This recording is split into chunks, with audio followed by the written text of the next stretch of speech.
こんにちは、皆さん、ミリカタロットです。はじめましての方もようこそおいでくださいまして、どうもありがとうございます。いつもチャンネル登録やグッドボタンの方を押していただいたり、温かな応援のお気持ちを向けてくださいまして、本当にどうもありがとうございます。引き続き、これからもリーディング動画アップさせていただきたいと思いますので、2025年もどうぞよろしくお願い申し上げます。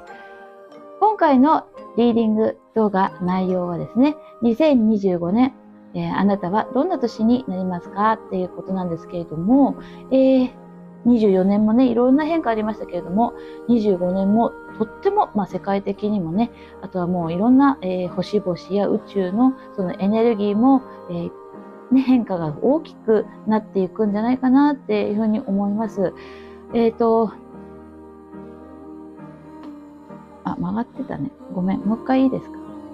こんにちは、皆さん。ミリカタロットです。はじめましての方もようこそおいでくださいました。ありがとうございます。いつもチャンネル登録やグッドボタンの方を押していただいたり、温かな応援のお気持ちを向けてくださいまして、本当にどうもありがとうございます。2025年もリーディング動画アップしていきたいと思いますので、皆様応援の報道引き続きどうぞよろしくお願い申し上げます。ということでですね、今回のリーディング内容なんですけれども、2025年、あなたはどんな年になりますかというようなね、内容でリーディングさせていただきたいと思います。24年もたくさんね、いろんな変化がありましたよね。25年になってからもっとそれが加速していくんじゃないかなというふうに思うんですけれども、世界情勢もそうですが、あとは宇宙のね、エネルギーもかなり、大きくダイナミックにね、動き出して、さらにね、変化していくと思われます。あなた様もね、そんなような感じをどこかで感じ取っていらっしゃるんじゃないかなというふうに思うんですが、その中でですね、やっぱり自分のね、心の状態ってとっても大事ですよね。なので、安定させていく、自分の心を安定させていくっていったことは、1年を通して、さらにね、その先のことも考えても、やはりいろんな判断力を、安定させて、冷静に見ることとか、いろんなね、視点で、物事を見ることって、あなた様を守ってくれたりだとか、ごめんなさい、あなた様を守ってくれたりだとか、大切な人のこともね、関係性を、なんていうかな、大きなね、波に飲まれないようにしていくことにもつながるかなと思いますので、ぜひ、メンタルの方も、お体の方もお気をつけて、これからもね、25年も素敵な年になりますようにお過ごしいただけたらなというふうに思います。ということでですね、今回の、リーディング動画、あなた様の、25年の、流れですよね。それをね、見させていただいて、何かね、お役に立てていただけたら、何かのお手伝いがさせていただけたらというふうに思っております。はい。日本では、ね、牛とら歌つみってありますよね。十二支で、2025年は、蛇さんなんですよね。24年が龍さんで、25年が、蛇の年ということで、こちらのね、蛇ちゃんのカードないかなと思って、見つけました。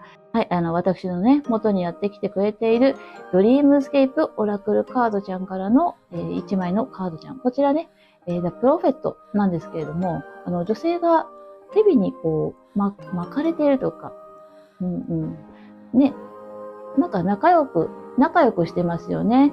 そうなんです。これはね、このカードちゃんは蛇さんと仲良くしているんですよ。で、意味合いとしては、あなた様が、感じ取っているサインを、受け取りましょうとか、内なる声、心の声を、聞いて、従ってくださいねっていったような意味なんですね。はい。ですのでね、今回のリーディングでね、ちょっと気になったカードちゃんでもありましたので、今日はこのヘビちゃんのカードちゃんに、一緒にいてもらおうかなというふうに思っております。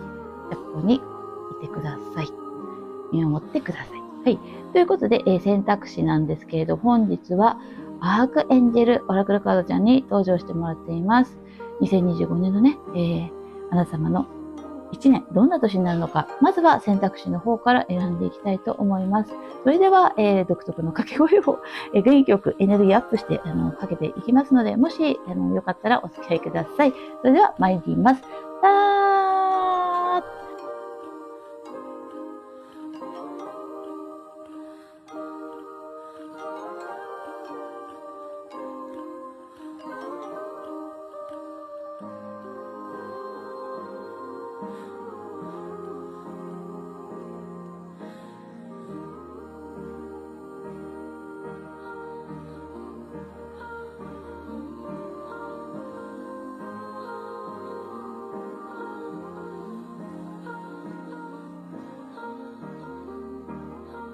はい、大変、時間かかってしまってすいません。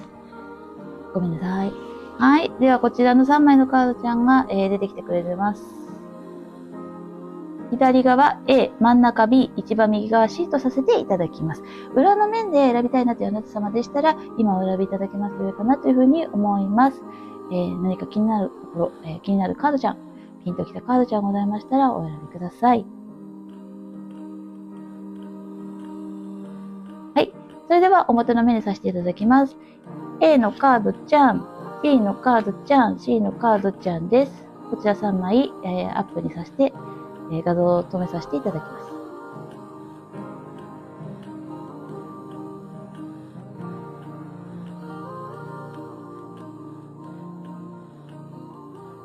2025年の A さん、どんな位置になるか、リーディングさせていただきます。よろしくお願いいたします。まずは、こちらユニコーンのカードちゃんから、カードちゃん出させていただきます。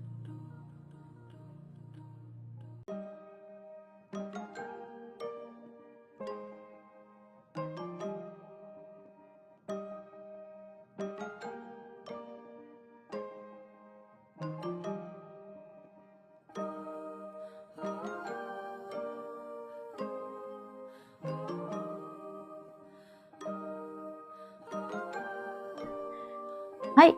それでは、2025年テーマになることを、カードちゃんに今出てもらいます。それでは、めくってまいりましょう。まずは、ユニコーンオラクルカードちゃんです。よいしょ。You are gifted とラフターが出ました。なんか明るい感じ。はい。そしてこちら、フォンタムさんがフィアの逆。いいですね。はい。そして、ローズオラクルさんはラインエイジですね。ごめんなさい。ラインエイジオブザローズ。はい。すいません。そして、エンジェルプリズムさんは守りに入る。こちら、エンジェルフォイさんは協調のカードちゃん。そしてタロットカードちゃんはエイトオブカット。そして、カップのエースが逆ですね。はい。穏やかさと、あと調和がテーマなのかなというふうに思いますね。すごく心を穏やかにお過ごしになられる一年。例えば、メンタリティのところでね、安定させて、やっぱりお過ごしになられることを、お気をつけていらっしゃる。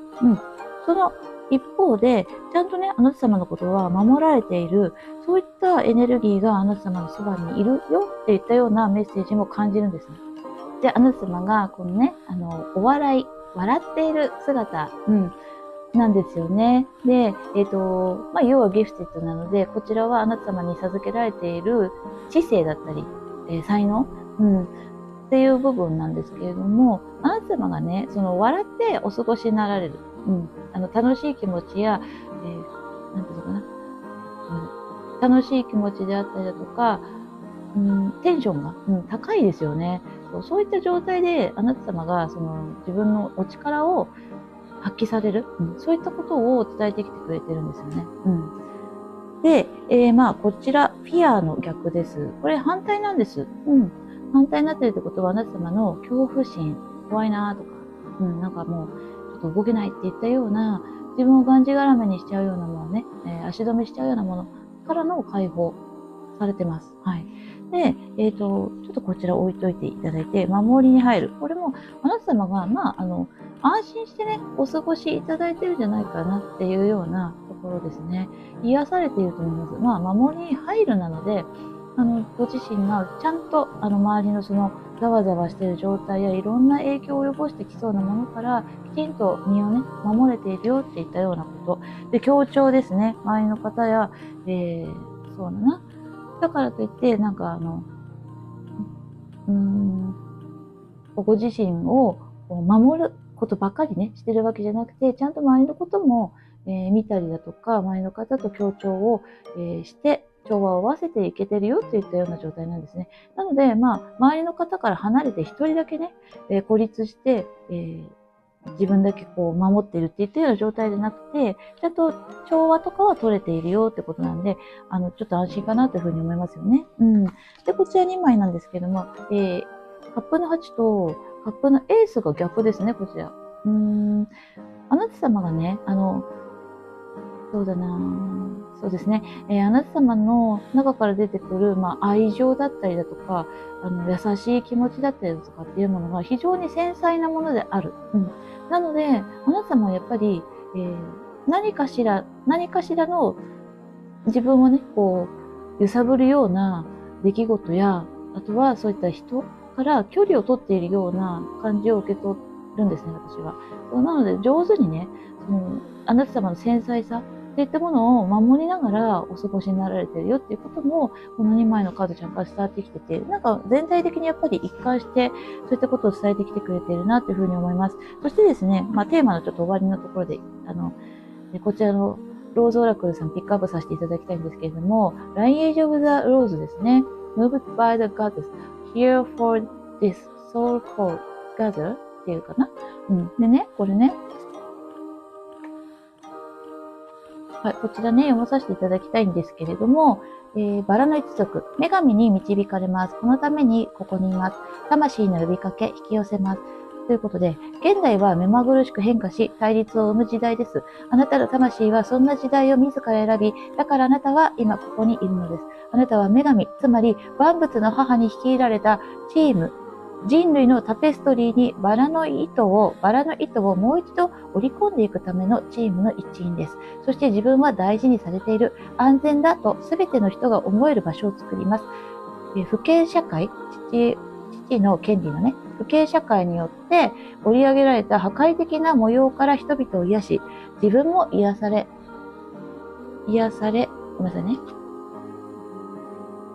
はい、自分も癒されます。女神が地球に戻る一助となりますということで、あなた様自身がやはりそういったね、いろんな、影響から自分を守りながら、何かのね、活動されていたりだとか、お仕事をされていたり、学生さんでしたら、お勉強されてこれからね、社会の一員として、お力を発揮される方でもあると思うんですけれども、あなた様のそのお力といったものは、この地球の、また今、とても変化しているこの地球上で、大きな、一つの役割というか、お力を発揮される方なんだなっていったこと、25年は、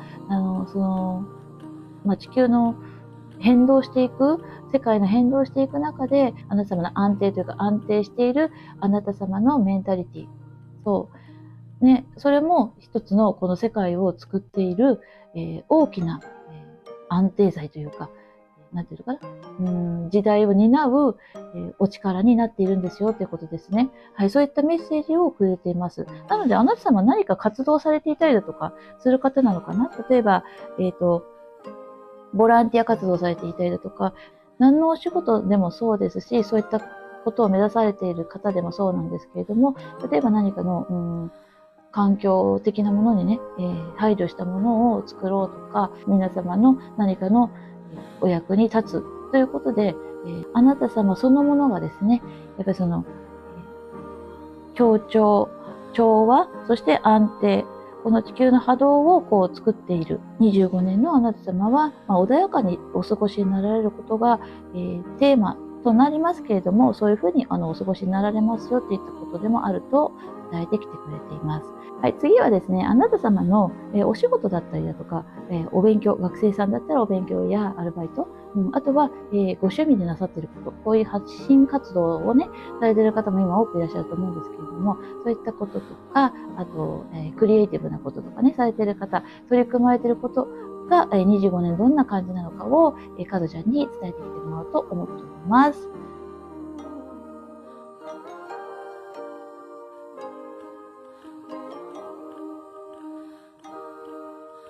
はい、それでは開けてまいりたいと思います。お仕事、お勉強とかね、取り組まれていること、25年どうなるでしょうか。カップのナイトさんの逆、ペンタクルのキングさん、そしてソードの2が出てますね。はい、セカンドチャクラ、アークエンジェル、アリエルさんですね。はい、こちらのカードちゃん出てます。すみません、もう少し細くなっていいですか。これがバチンで出ましたね。お仕事系。はい。なんか、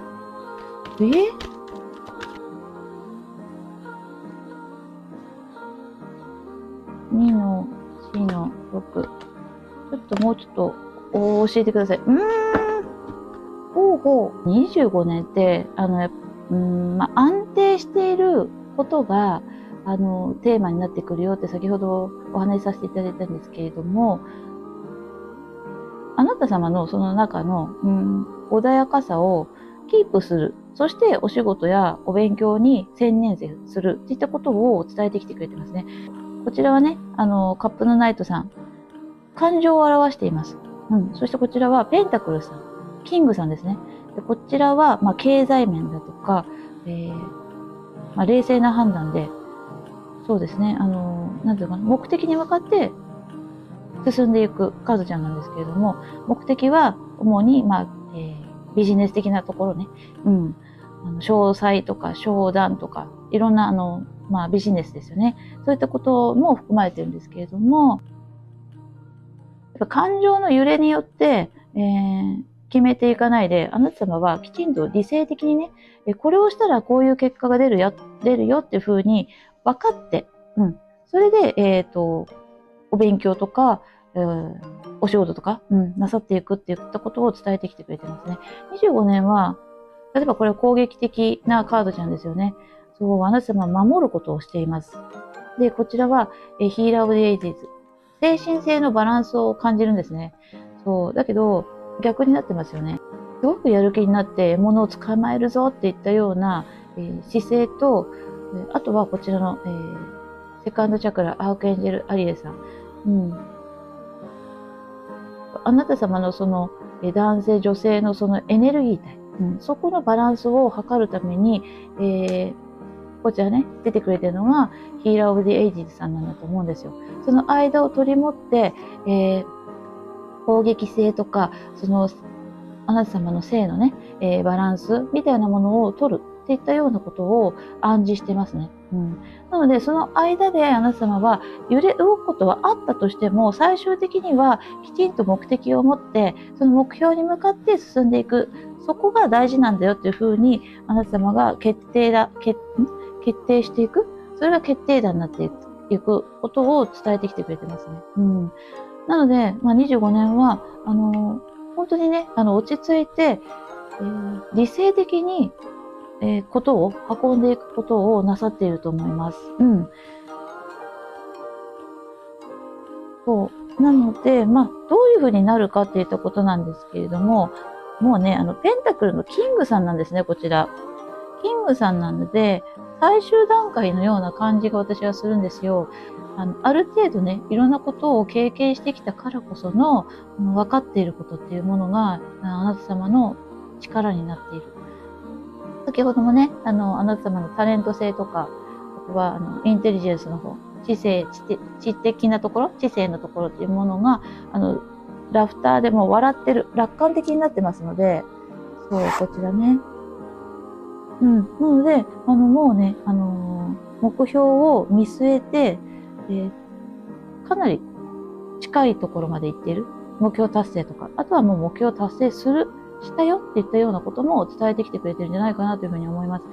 はい。なので、25年はあなた様は、やっぱり安定をしているんですよね。目標に向かって着実にそれを、掴み取る。そこを目指して、お進みになられてますよっていったことを伝えていた。悲観的にならずにね、笑っている。テンションがちょっとこう、なんていうのかな、下がらないようになさっているような感じがしますよね。はい。で、次に、どうしようかな。金銭面、見たいですか？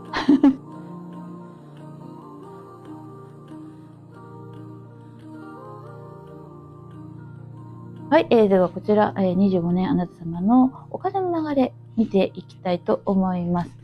はい。女司祭さんですね。はい。ペンタクルの 6？ プール。愚者さん出ましたね。そして、ライズオアプロモーション。レイズオアプロモーションか。ごめんなさい。こちらのもうカードちゃんね、先に伝えさせていただきたいんですけれども、昇級または昇進といったことです。おめでとうございます。はい、豊かさの天使はそろそろ昇級か昇進を願い出る頃合いかもしれません。という印としてこのカードを見せています。あるいは自分から願い出なくても実現するかもしれませんということです。はい。もうズバリ、成果が上がって、あなた様の、入ってくる収入が増えるんじゃないかなっていったことですね。同じサイさん、ペンタクルの6、クール。あなた様が、あなた様が今まで培ってきたものが、思い出していただきたいんですけれども、ひたすらそこに打ち込んできたこと。はい、経験もそうです。知識もそうです。勉強なさってきたことね。で、それが、今ね、評価されたりだとか、自在にね、こう使えていけるような流れになってくると思いますね。あなた様が、コツコツね、努力されてきたこと、お勉強したりだとか、経験をね、実践して積んできたことっていったものは、あなた様の財産ですよ。で、それがね、喜びに変わっているんじゃないかな。なんか、嬉しい気持ちになっていると思うんですね。このラフターのカードちゃんとやっぱりリンクして、愚者さん開放的で、何も気にしてない。0ポイントなんですよね。気持ちの、緊張感とかっていったものがあまり感じられないんです。だけど、だからといって散財してしまうよとか、何か使い込んでしまうよっていったことではなくてですね、ちゃんとあなた様がやってきたことですね、今から振り返って過去に、やってきたことですよね。そう、それがね、評価されたりだとか、するんじゃないかな。昇進なので、喜んでる感じがすごくありますね。嬉しい感じ。頑張ってきてよかったなって。そういった流れになってくるんじゃないかなというようなことを伝えてきてくれています。金銭の流れですね。学生さんだったらどうなのかな。なんかお小遣いとかもらえたりだとかしたりね。するかもしれませんね。やっぱり、保護者の方からね、何か頑張ったねっていう風に差し上げたりだとか。差し上げたじゃない。ごめんなさい。もらったりだとかね。するかもしれません。はい。で、なんかすごく喜ばしい感じいたしますけれどもね。はい。お仕事面でも、金銭面でもなかなかいいですね。はい。安定しているかなというふうに思います。では、最後にですね、恋愛の方を見させていただきたいなというふうに思います。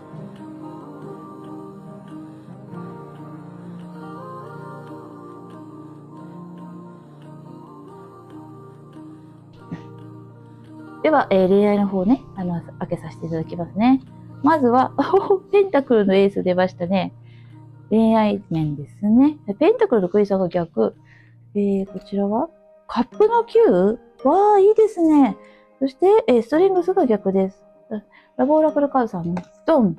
自分を優先するが出ました。あなた様は、25年恋愛の流れ、自分のことをまずは優先しようということなので、そうですね。今ね、この逆の位置のカードが、ペンタクルのクイーンさんとストレングスが出てますよね。これ2枚で見ると、なんかあなた様が抑え込んでるものがあるっていうことなんですよね。もしね、好きな方、お相手様がいるとするならば、あなた様がその方に何かしてあげたいなというふうに思ったことを伝えてみることをしていただいたらなというふうに伝わってくるんですね。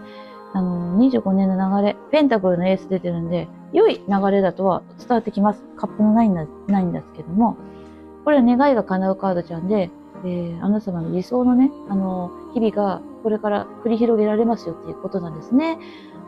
なので、恋愛面で、あまりなんていうのかな、今まで、動きがなかったような方とか、あとはお相手様は見つけたかったけど、今までチャンスなかったっていう方は、今年はすごくチャンスがあって、あなた様が願うような、お相手の方と出会ったりだとか、お相手様いる方でしたら、その方とのね、関係がもっとね、輝かしく、あなた様が願うようになってくる、願ったようになってくるっていったことを伝えてきてくれてます。ただ、こちらのね、2枚がペンタクル、クイーンさんとストリングスが逆なんですね。あなた様がね、お相手様に何かして差し上げたいなって思うことがもしあるならば、それはあなた様がちょっと抑え気味になってる。それがね、いいのか悪いのかっていったところなんですけれども、こちら自分を優先するっていうことが、メッセージとして出てきてますよね。25年はあなた様がお相手様にね、思ったこととか、そのお相手様のことを、思って、何かしたいなっていうふうに思ったことを素直にね、なさって、みてはいかがでしょうかって言ったようなことも感じるんですよ。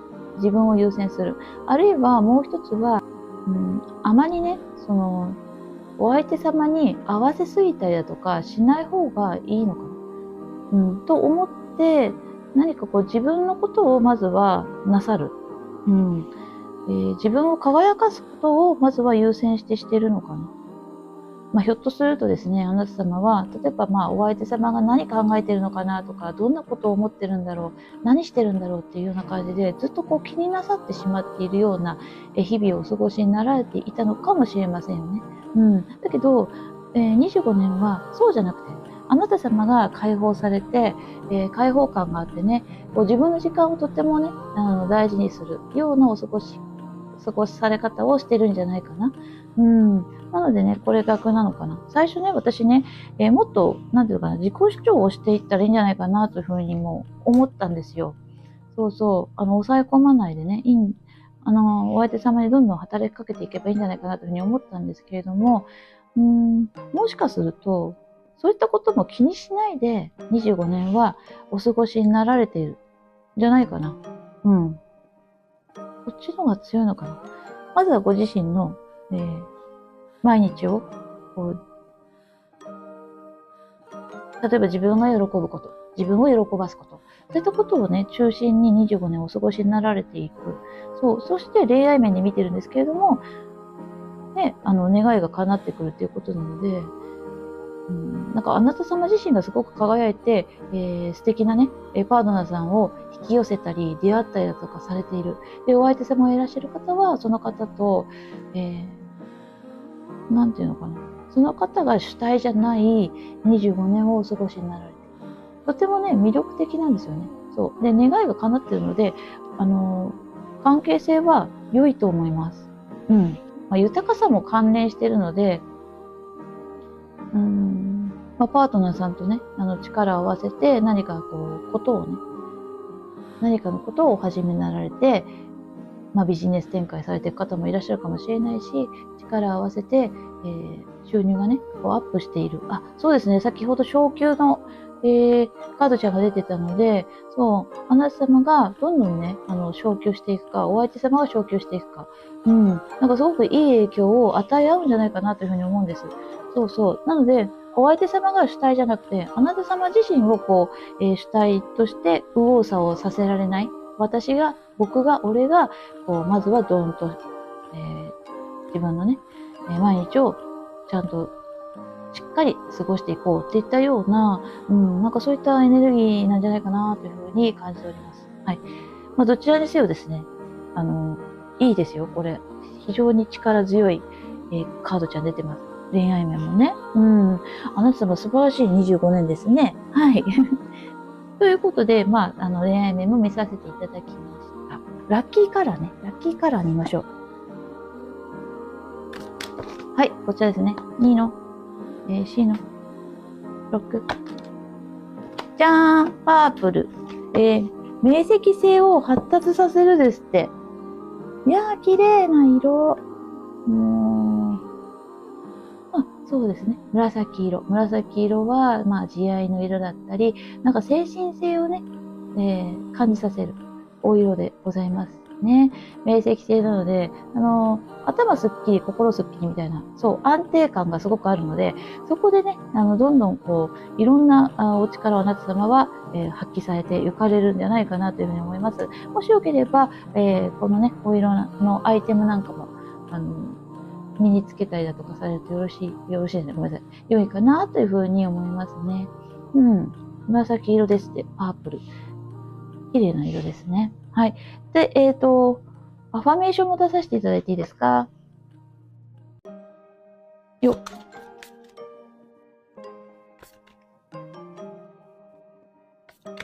はい。良いアファメーションください。246。こちら出ました。はい。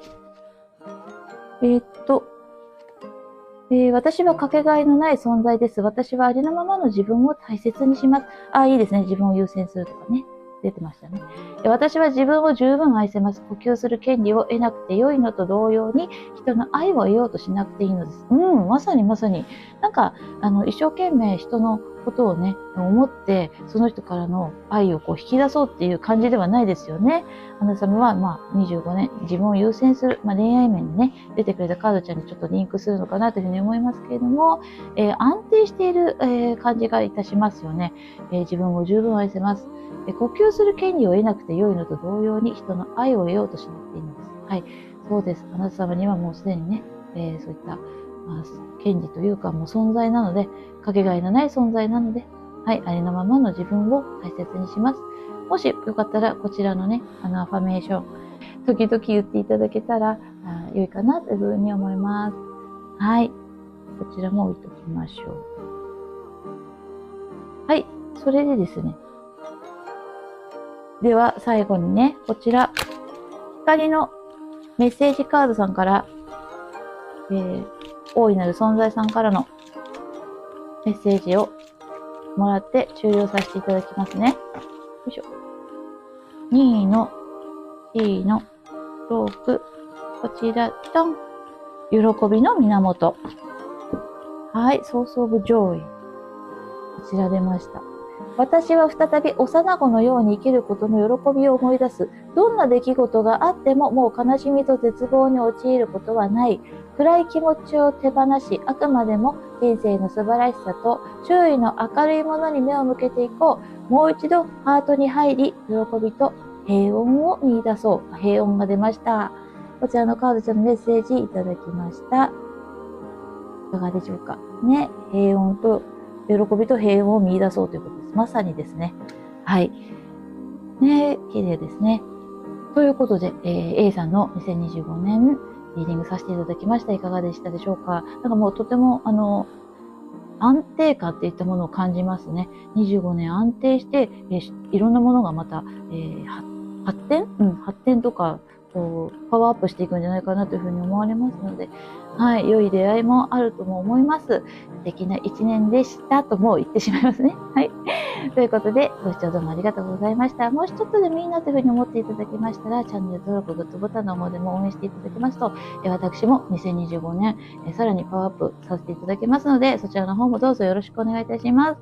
はい。ご視聴どうもありがとうございます。2025年も、何卒よろしくお願いいたします。素敵な年1年をお過ごしください。それでは A さん、どうもありがとうございました。また見てください。ありがとうございました。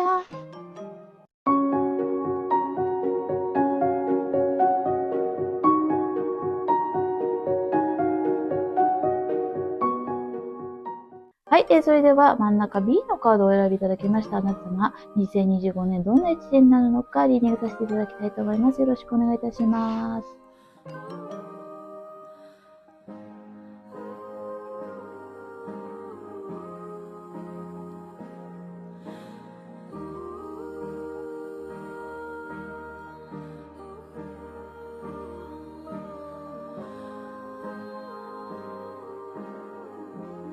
はい、それでは、2025年のテーマとなってくることを出させていただきたいと思います。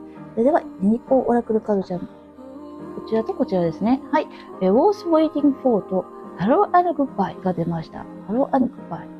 そしてこちらで、ジャンプカード出てきてくれたのが、Angels of the Four Directions のカードちゃんです。クォンタムオラクルカードちゃんからディスカバリー。はい、発見ですね。そして、ローズオラクルさん、The Thorn ですね。Thorn。で、こちら、エンジェルフォーユーさん、本当の自分。エンジェルプリズムさんからは、自分の世界観を大事にする。はい。そして、タロットカードちゃんですけれども、ペンタクルのペイさんと、ペンタクルの4が出ましたね。すごくね、なんていうのかな、夏様がこれまで、してきたことが、なんか、とってもね、実りのある一年になるんじゃないかなというふうに思ってますし、テーマとして出させていただいているので、その観点からも見ていきたいと思うんですけれども、まずね、これ待った甲斐がありましたって言ったような、カードちゃんとハロー&グッバイ、お別れ、そしてこんにちはみたいな感じなんですけれどもね、これまであなた様がなさってきた、頑張ってきたこととかね、お仕事でも、人間関係でもそうですけれども、あなた様の願いっていったものがこう叶ってくるような感じがするんですよね。今までずっと耐えていらっしゃった方。でも、それ、無駄じゃないですよってことですね。手放すものは手放すし、入ってくるものは入ってくるよっていったようなエネルギーを感じますので、それはあなた様にとってはすごくね、待っていたことなんだよって、あなた様が願っていた、ずっと待っていたことが、起こってくる。で、なんていうのかな、転換されますね。それは、人か、物か、お仕事場とか、そういったこともあるかもしれませんけれども、あなた様が望んでいるような転換が起きてきます。25年は。25日じゃなくて25年は、そういったことなんですね。はい。で、こちらね、四大天使さんの、ご加護がある。あとは、発見っていったことを、伝えてきてくれているカードちゃんなんですね。あなた様がこう見つけますね。素晴らしいものを見つける。それは、すごくね、インスピレーションを、もらってるし、あとはもう、あなた様が導かれていたりだとか、何かそういったすごいね、見えない存在さんが応援してくれるぐらいのことなんですよ。それがね、あなた様を素晴らしいものを見出す力添えをしてますよっていうカードちゃんなんです。そして、はい、こちらね、トゲなんですよね。トゲのカードちゃん。バラのトゲをね、想像していただくとお分かりになると思うんですけれども、バラって、トゲによって自分のことをこう守っているっていったような、役目ありますよね。ちょっとね、自分の周りに、一線を置いたところでのいい距離感で、クリアなコミュニケーション、円滑な人間関係っていったものを築いていけるよっていったようなこと。はい。で、そうですね、コミュニケーションなので、人間関係の構築においても、入りすぎず、入り込ませずみたいなところで、あなた様の本当の自分を、大切にできることができますよってことですね。大切にする。自分の世界観を大切にする。大事にする。といったことなんです。そうですね。なので、この3枚からね、感じることなんですよね。それが。人間関係においても、いい距離感であなた様は自分のことを、ちゃんとね、キープしながら、人間関係を構築できる。例えば以前まで依存してしまったりされたりっていうようなことがご経験でね、あったりだとか、でもそういうことっていうのは自分の、経験として今度プラスにね、持っていけるように、なっていたりだとかするのかな。25年は、人間関係においても、そう、深入りさせずみたいなところの上手なね、やりとりができるよって言ったこと。はい。で、あとはこちらペンタクルのペイジちゃんとペンタクルの4が出てますので、お仕事面とか経済面に対してもですね、安定して財をこうキープできる。保持できるよっていったことが一つと、あとは何か新しいことを始めていくペイジちゃんなので、そう、新しいお仕事をされたりだとか、何か収入を得られるようになったりだとかね。あなた様が新しいことで新しい収入を得られる。なので、待った甲斐があっただったりだとか、このハローグッバイですね。そう。良い気の流れで新しい事業を始めたりだとか、新しい人間関係が構築されたりだったりという期待もね、今年はあるんじゃないかなというふうに思います。今月って言いそうです。ごめんなさい。そう、今年は、そう、1年かけてそういうね、ものをこう、新しくね、始めたりだとか、なさるんじゃないかなというふうに思いますが、それが本当の自分が出たので、そう、自分の世界観なので、あなた様は自分を崩すことなく、自分のそのやりたいこと、本当に自分が求めていることを、お始めになられたりだとかするじゃないかな。あとは、もう一つはディスカバリーなので、自分というものが発見されるって言ったこともあるかもしれませんね。本当の自分がやりたいことに出会えた。これインスピレーションなので、いっぱいね、そういった何かのヒントみたいなものがこう降り注いできて、それをあなた様がキャッチできてる。そういったことも感じられますね。25年はそういったことがテーマであり、そういった1年でありますよっていったことを、私は感じております。はい。で、次にですね、お仕事の方ですね。お仕事、学生さんだったら、お勉強とかかな。スポーツとか。あとは、あなた様が取り組んでいることですね。何か、ご趣味でされていたりだとかね。新しい、それが収入源になりそうだとか、そういったことについても見ていきたいと思います。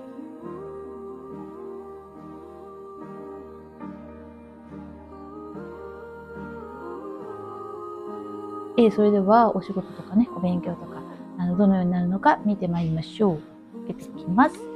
はい、エンペラーさんの逆ですね。そして、今こういうふうに出ましたっけ？ペンタクルの7。はい、そして、カップのエースですね。もしかしてこれ聖地だったかな？ちょっと横にして、ごめんなさい。ちょっとわかんなくなっちゃった。で、こちらのオラクルちゃんが、テンプルパスが出てます。はい。お仕事とか、お勉強ね、取り組まれてることについて、カップのエースちゃんが出て、すごく、と思ったんですよね、今ね。あなた様の、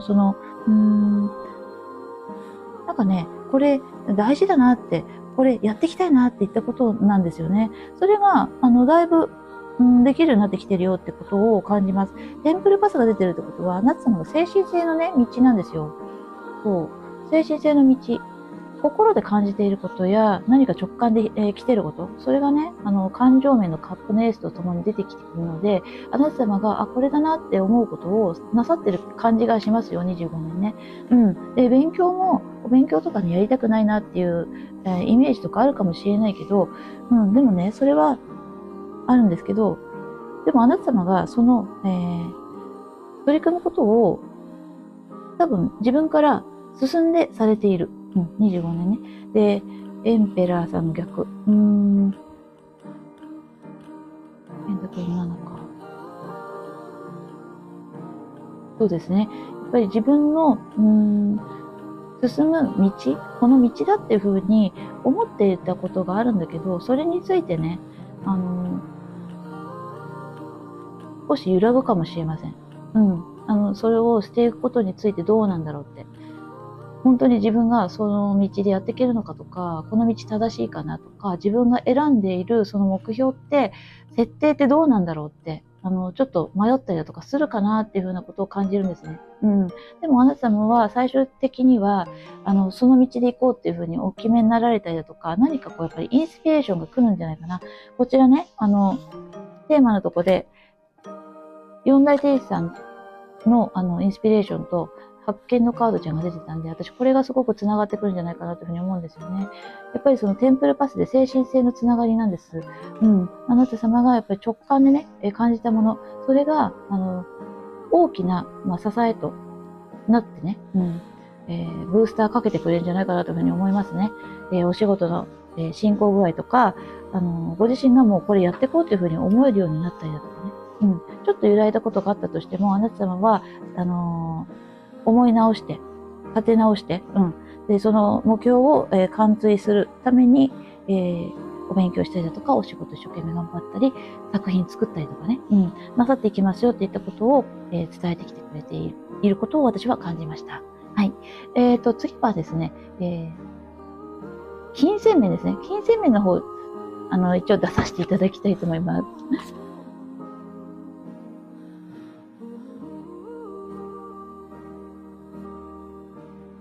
あなた様の2025年金銭面の方の流れをね、ちょっと見させていただきたいと思います。こちら、カップの9が出ましたけれども。はい。フール。あれはい。そして、カップの3の逆ですね。そしてこちら、オラクルカードちゃん。エバーバウズ・オブ・ポバーティーですね。こちらのオラクルカードちゃん、製品の誓いを断ち切るカードちゃん。つまりは、あなた様が、なんか自分は豊かにならなくてもいいかとか、なんかこのままでも別にいいかとかね、自分が我慢してれば、別に多少の損はいいかとかね、なんかそういったことを、変わっていく、そういったことが変わっていくよっていうカードちゃんなんです。あなた様が、一切ね、そういう我慢をしなくてもいいよって。お金持ちになっても別に構わないんだし、自分が得することをしても別にいいんだよって。自分のそのブロック解除ですよね。だからそういったことが25年感じられます。もうこちらね、カップの9が出てて、プールも出てて、そう、もう開放感いっぱいです。そうお金に対してもね、あなた様が制限つけることは何一つなくて、こう自分がね、思ったように、お仕事をして収入を得ればいいんだよとかね、そう、なんていうかな、自分がね、今まで努力してきたことは、あなた様が頑張ってきたことは、それによってもらえるものはもらっていいんだよって言ったこと。それを自分に、思ってあげられることによって、すごいね、お金の流れ、自分の思ったようになってくるよっていったことを伝えてきてくれてます。はい。で、こちら、カップの3が逆なんですよね。これはどうなのかな？例えば、周りのね、方のことをね、優先してばかりではないよっていうことなのかな。これみんなと一緒に喜ぶって言ったようなカードちゃんの意味合いなんですよね。そう、それが逆だからね。そう、逆なので、あなた様が周りのことばかりね、気を使ってそちらを優先することはないです。うん。25年は、あなた様の制限を解除していますね。はい。ブロック解除して、あなた様はより、豊かになられていらっしゃると思います。周りの方からのそのなんか制限みたいなものは、気になさっていないような、エネルギーです。職場のね、方々とか、お気を使いになられるとは思いますし、学生さんだってね、周りにいらっしゃる方々ね、影響はあると思うんですけれども、まずはあなた様が自分の、やっぱり発見なんですよね、これもね。さっきもね、何回も出しちゃいますけども、そう。気づきがあるんでしょうね、多分。そうですね。そう、本当の自分っていうのも出ましたよね。本当の自分を大事にする。自分の世界観を大事にする。そういったことがあなた様に起こるので、もちろんお金の流れも、あれこれおかしいなって、自分がばっかり損してるなっていったことに気づいたりだとかね。そういったことがあるんじゃないかな。自分だって得するっていうか、なんていうのかな。収入を得られるために、ね、何かしてもいいわけですしって言ったような、そう、自分ばっかり犠牲になることはないなとか、そういうふうに思う流れがやってくると思いますし、カップの9はね、ウィッシュカードです。願いが叶うカードなので、何か収入がね、変化してくるんじゃないかな。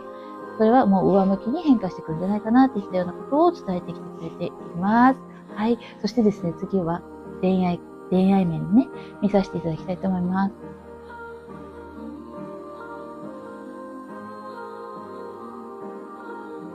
B さんの2025年恋愛の方のね、流れを見させてください。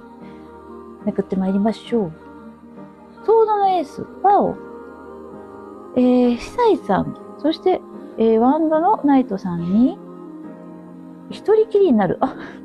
ちょっと気になるカードですね。一人きりになる。これちょっと補足出させていただきますか。どういうこと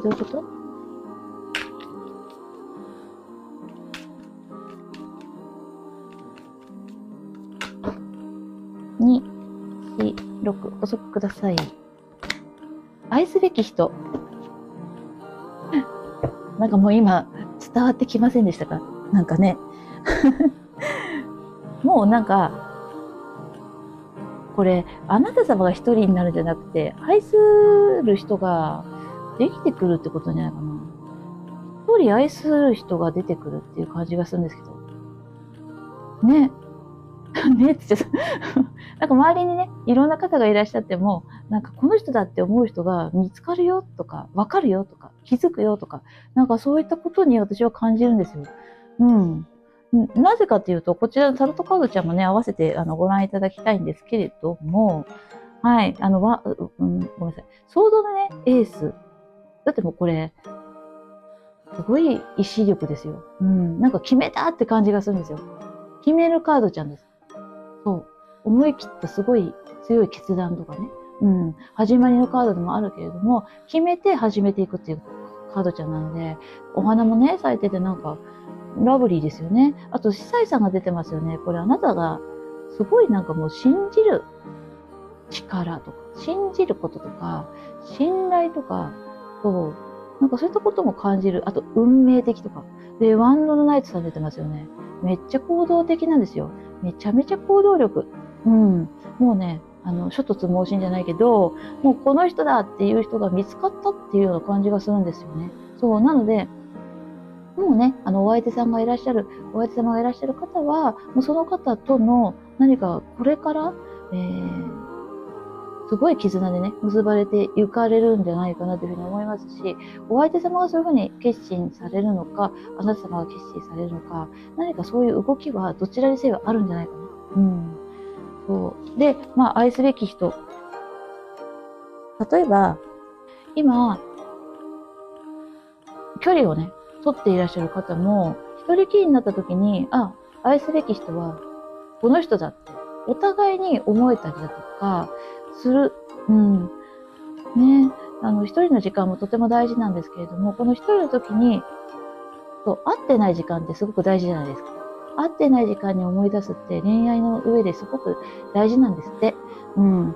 すごく気持ちがね、こう高まったりだとか、そこで結構、分かったりだとかすることがあるそうなんですよね。そう。なので、その時に、この人だって強く思う。うん。なので、25年は、愛すべき人に出会われる。出会いのない方はね。うん。あとはもう、パートナーさんがいらっしゃる方は、もうその人が多分本当に絆が深くて信じ合えるような、うん。ね、運命的な人なんだなっていうふうに強く思って行動して何か変わっていく。そういった決意がね、少なくとも決心みたいなものが出てくるよっていった流れを、25年の恋愛として、カードちゃんは伝えてきてくれてますよ。素敵ですね。いいですね。では、あなた様の25年ラッキーカラーを見させていただきたいと思います。はい。2の、4の、6。じゃん。わーお、スカーレット、ヒーロー、成功を引き寄せるです。もうなんかいいですね。金銭面、仕事面、お勉強面、恋愛面、なんか全部ね、成功を引き寄せているんじゃないかな。そう、ますますね、こういった情熱的な赤色、とてもいいと思います。赤色のアイテム持ってもいいかな。グッズとかね。なんかあとはこういう赤色をイメージしてプリージング、呼吸したりだとか、とってもいいと思います。あなた様のそのね、燃えるような、なんか情熱的なものをね、こう、活かしたい人は、活躍させたい時は、こういう色をね、イメージしたり、呼吸したりしていただけたらな、というふうに思います。はい。アファメーション出させてください。アファメーション。つぶやくといい言葉です。つぶやきしろさん。そういうんじゃないですね。はい。はい、2の C の6。つぶやきさん。はい、こちらですね。内なる知恵に従えば、私は心から穏やかでいられます。私は自分を正しい道に導いてくれる内なる知性を全面的に信頼します。宇宙はあらゆる場面で前向きに私をサポートしてくれます。といったようなね、カードを出してくれました。メッセージじゃない、ごめんなさい。アファメーション。内なる知恵に従えば、私は心から穏やかでいられます。もしよかったら、つぶやいていただけたらよいかなというふうに思います。最後にですね、こちら、仮のメッセージカードさんから、大いなる存在さんからのメッセージ、今もう飛び出しましたね。はい。こちらを伝えてくださいということです。あなた様、B さんですね。2025年、オール、すべて、私という存在のすべて、そして今あるもの、これから生じるものすべてが神のもとでは一体である。極小の、細胞から無限の宇宙に至るまで、すべてが神のもと一つなのだ。私は内なる愛の源から光を放射する。再び真のアイデンティティを見出すことができたから、私は神ということで、私は神だ。そう、神です。神なのですよ、ということで。はい、すべてです。素ごいスケールが大きくなりましたが、いかがでしたでしょうか。2025年の B さん、素晴らしいね、1年じゃないのかなというふうに思いますし、素晴らしい1年でしたっていうふうにもう確定にしちゃいますね。はい。ということで、ご視聴どうもありがとうございました。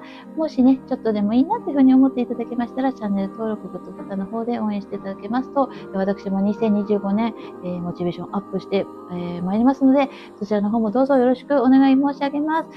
B さんのね、素晴らしい2025年、もうね、リーディングしてて感じましたので、私も、エネルギー、ちょっと、いただけたかのような感じがいたしております。ありがとうございます。もしよかったらまた、リーディング動画見ていただけたら嬉しいです。よろしくお願いします。それではご視聴どうもありがとうございました。素晴らしい一年をありがとうございました。それではまた。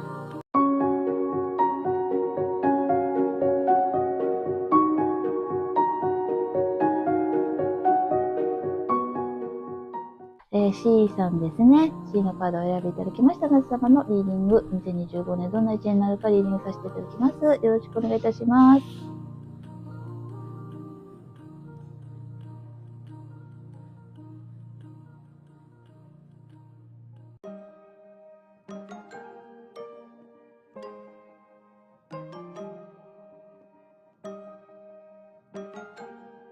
それでは C さんの2025年のテーマについて、リーディングさせていただきます。それでは参りましょう。はい。こちらユニコーンオラクルカードちゃんからは、Listen to your true feelings そしてチームワークが出ております。はい。コンタマオラクルカードさんからは、ヒーリングライト。ローズオラクルさんは、オープン。そして、エンジェルポイさんからは、輝かしい未来。おー。そして、エンジェルプリズムさんから、自分の世界観を大事にするのカードちゃんですね。はい。そして、タロットカードちゃんからは、ワンダの4の逆と、マジシャンのカードちゃんが出ています。はい。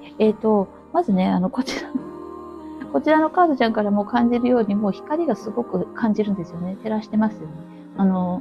パーって来てます、エネルギーが。うん。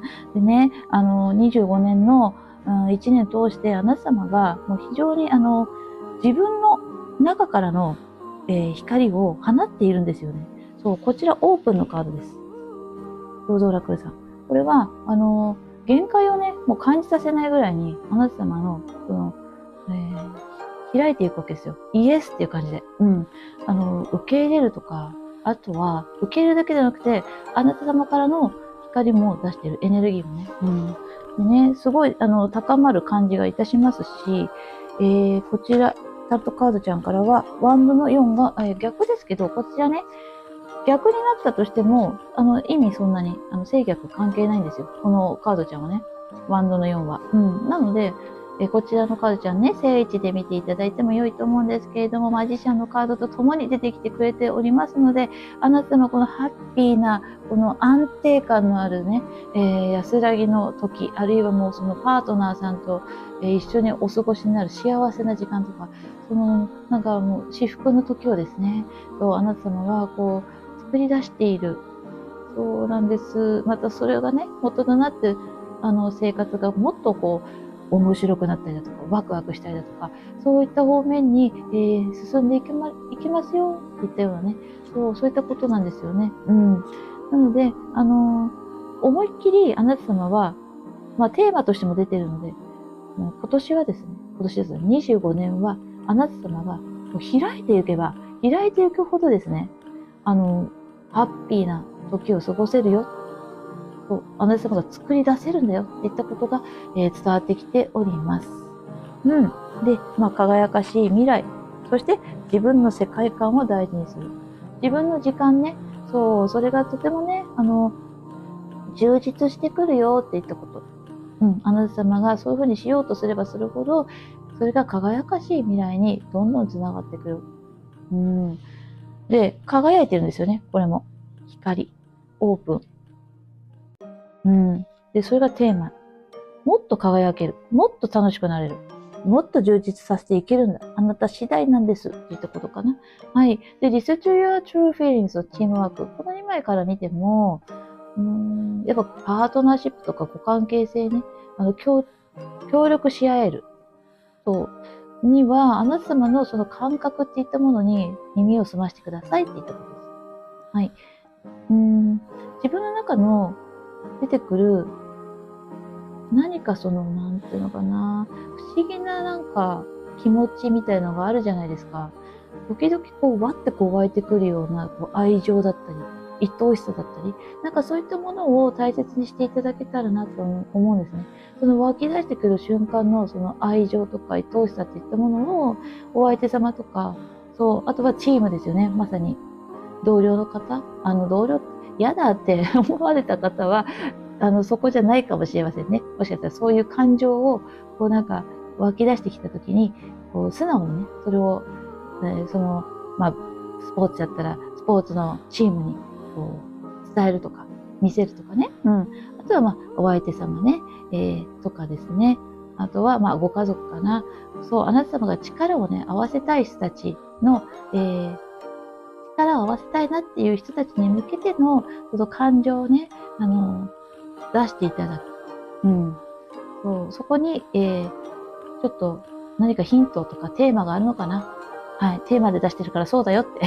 そうなんですけど、そうそう。25年が素敵なね、年になるように、するには、そのあなた様から出てくるその感情ね。負の感情ではない感じがするんだよな。そのチームに力を合わせたい人に向けての愛ですよね。それをすごく表現することがテーマだし、そうすることによって、こう、嬉しい時間っていったものがどんどん増えてくるような、はい。そういったことがテーマになってくるんじゃないかな。はい。ということで、テーマを見させていただきました。次にあなた様が知っている仕事とか、学生さんお勉強とかね。あとは、なさっていることですよね。取り組まれていること、ご趣味とか、そういう活動においてのどういった流れかを見させてください。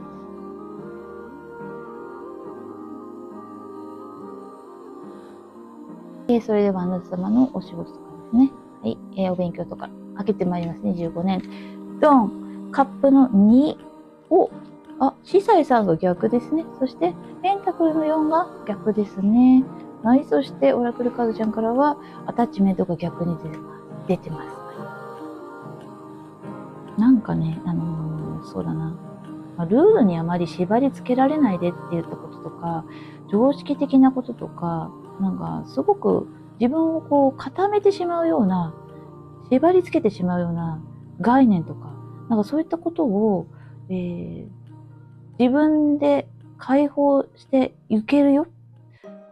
で、そうすると、流れができてくるよって言ったことですね。カップの2なので、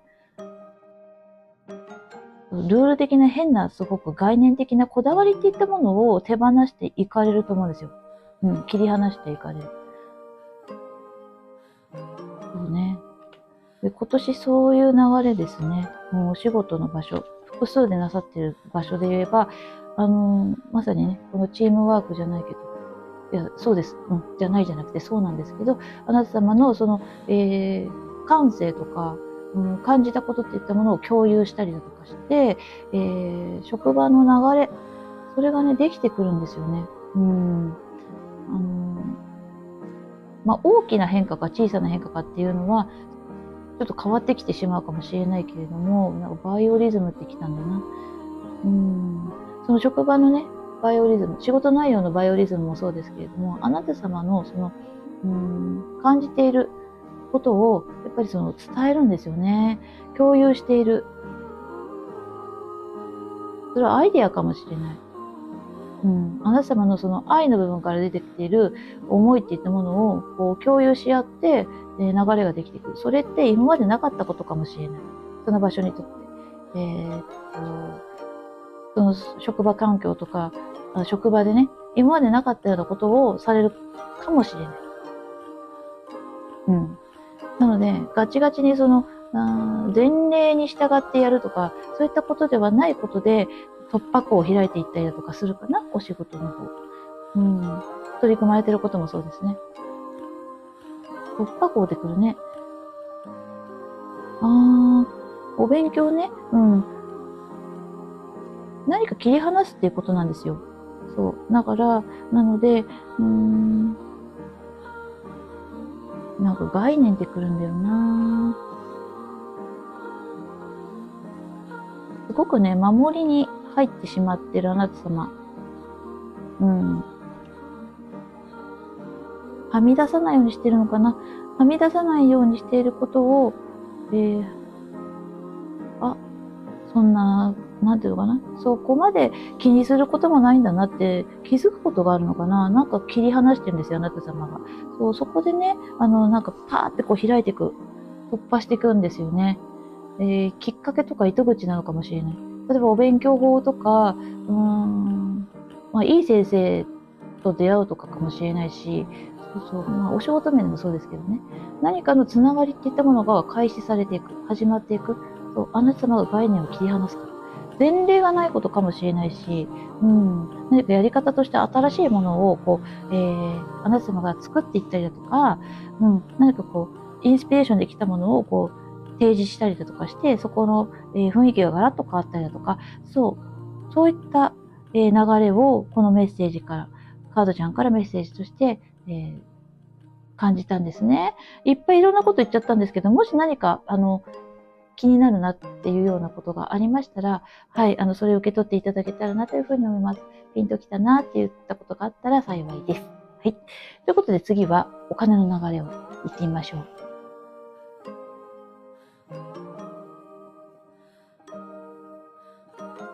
はい、それではあなた様の2025年お金の流れ見させてください。カードオープン。ラバーズの逆。ここでラバーズの逆出ましたね。はい。なんだ。はい、ソードの8の逆。そして、ワンドのページちゃんと、パワーオブプレイヤーが出ました。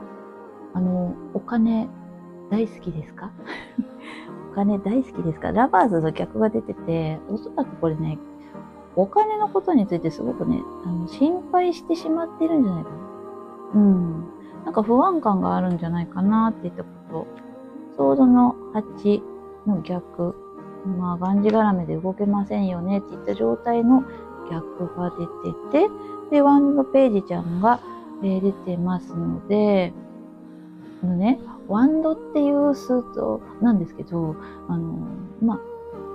木の棒みたいなやつがね、象徴的なんですが、あれってすごく原始的なものをね、象徴してるんですよね。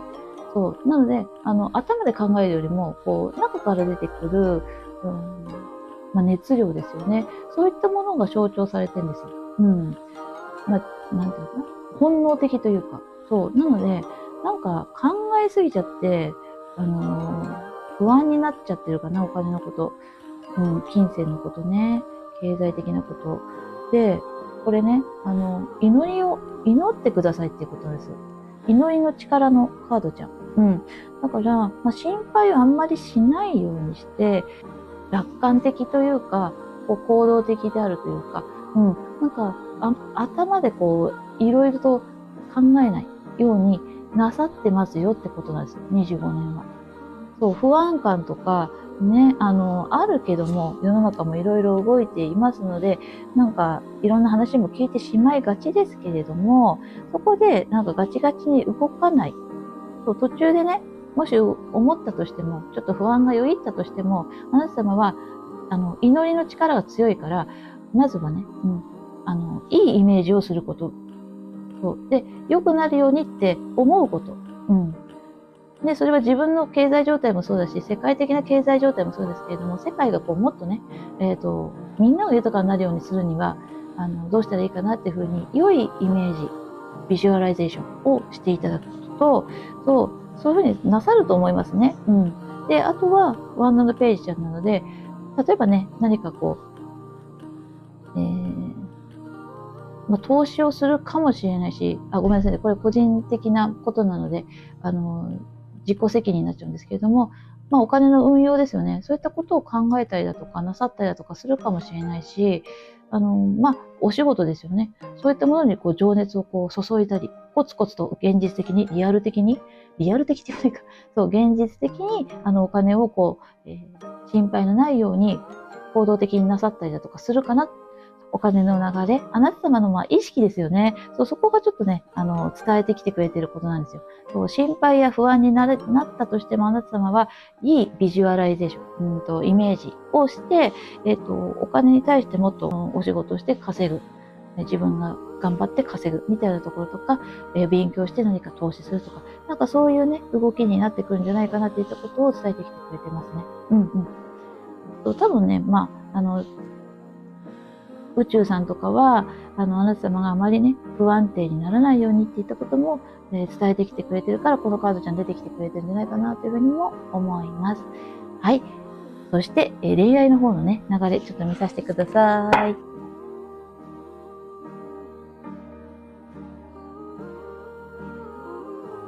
はい。それではあなた様の25年の恋愛の方を見させてください。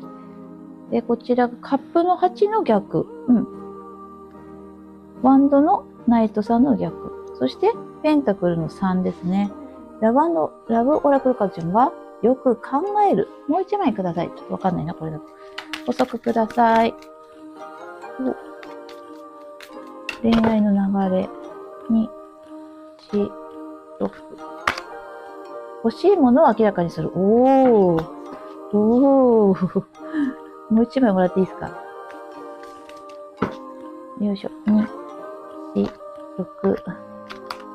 注意。なんだろう。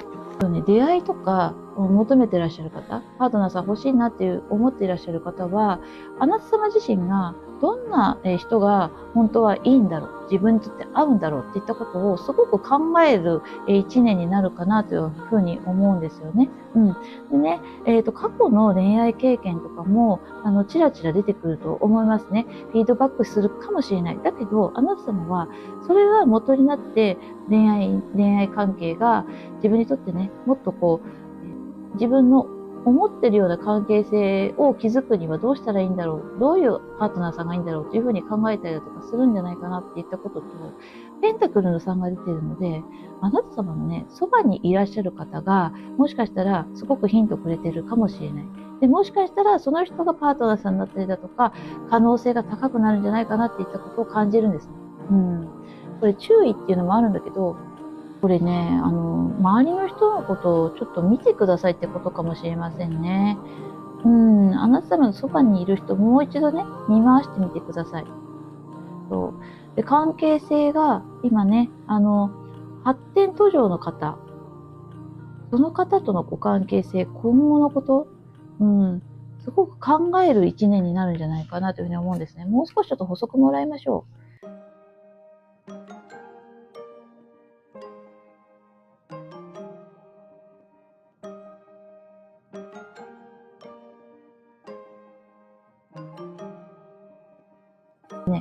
パートナーさんいらっしゃる方、すごくね、お相手様とのご関係性をよく見て考えていらっしゃいます。だけど、この1年の間にお相手様のことを考えて何かのまた行動に出てくると思うんですよ。ソードのね、ナイトさんが出てます。あなた様がね、よく考えて、例えばちょっと距離を置いたりだとか、なんていうかな、自分はこういう風になりたいんだよって言ったことを、伝えてね、お二人でお話し合いになったりだとかするかもしれませんけれども、そうなった結果、もう我慢しないっていうこと。あなた様が我慢していたらならば、そのご関係性我慢しなくてもいいように、なってくるんじゃないかなというふうに思います。それはお相手様が、お相手様。なんかね、すごく動き出しそうなんですよ。結果的にね。そう。いろんなことあって、ちゃんとこういう風になってほしいんだって言ったことが、明らかになることが、25年の流れ。結局は調和的な感じになると思いますけれども、流れとしては、お相手様も動くと思いますよ。あなた様が、よく見ること、ご関係性ね、考えてっていうことなので、パートナーさんいらっしゃらない方も、どういった方とどういうご関係性になったらいいんだろうって、意外とね、近くの方でね、いらっしゃるのかもしれない。で、その方との今後のことを考えたり、想像したりだとかして、行動に移していくんじゃないかなっていったようなことを感じますね。はい。なのでね、26年に向けての何か動きなんじゃないかな。今年はね、こういったちょっと、一旦、ご自身の、ご関係性ね、よく考える年になるかもしれませんけれども、来年に向けての何かきっかけになってくる一年なんじゃないかなっていったことを、伝えてきてくれてると私は感じました。はい。あ、そうだね。ごめんなさい。ラッキーカラー出させていただいてよろしいでしょうか。あなた様の25年エネルギーパワーアップしていくカラーちゃん。はい、教えてください。2の4の6。あ、スカーレット、ヒーロー、成功を引き寄せる。あなた様、これね、情熱の色です。うんうん。あなた様がね、情熱的になって成功を引き寄せる。例えば恋愛の方でも赤のね、イメージ。あなた様の中に赤のね、色を取り込んで、どんどんね、いいイメージをこう、現実に引き寄せていく。そういったことが、鍵となってくるんじゃないかなというふうに思いますね。赤いものをね、身につけるとかいいかもしれないですね。アファメーションの方のカードちゃんね、出させてください。アファメーション。つぶやきさんですよね。つぶやき、アファメーション。声大きくして言ってもいいんですけど、2の4の、6。こちら出ましたよ。はい。あ、いいですね。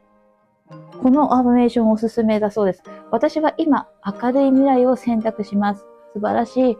自分が変わり始める瞬間、つまり人生に良いことを引き寄せようと心に決めるとき、宇宙も同じ反応を返してくれますということで、まさにこのカードちゃん今思ったんです。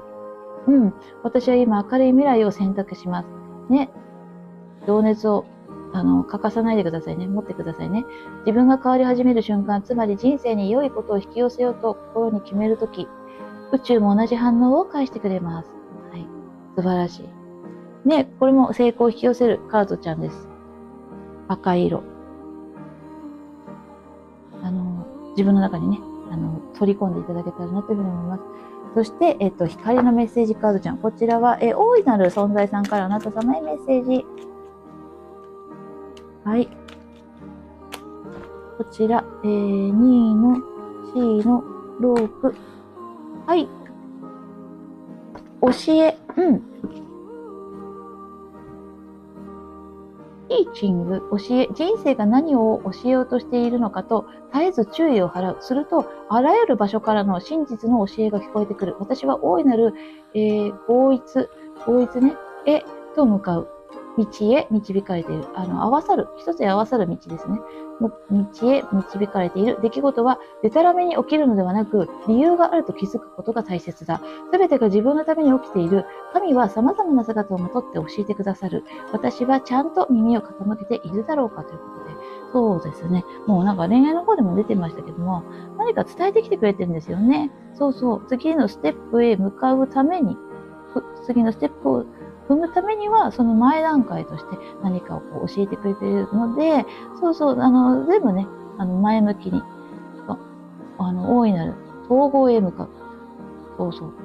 その道へ導かれているということなんですね。そうですね。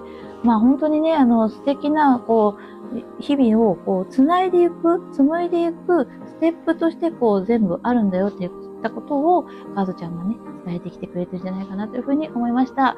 はい。ということで、C さんの、25年、いかがでしたでしょうか。私はこのヒーリングライト、あなた様は明るい、もう光に照らされている。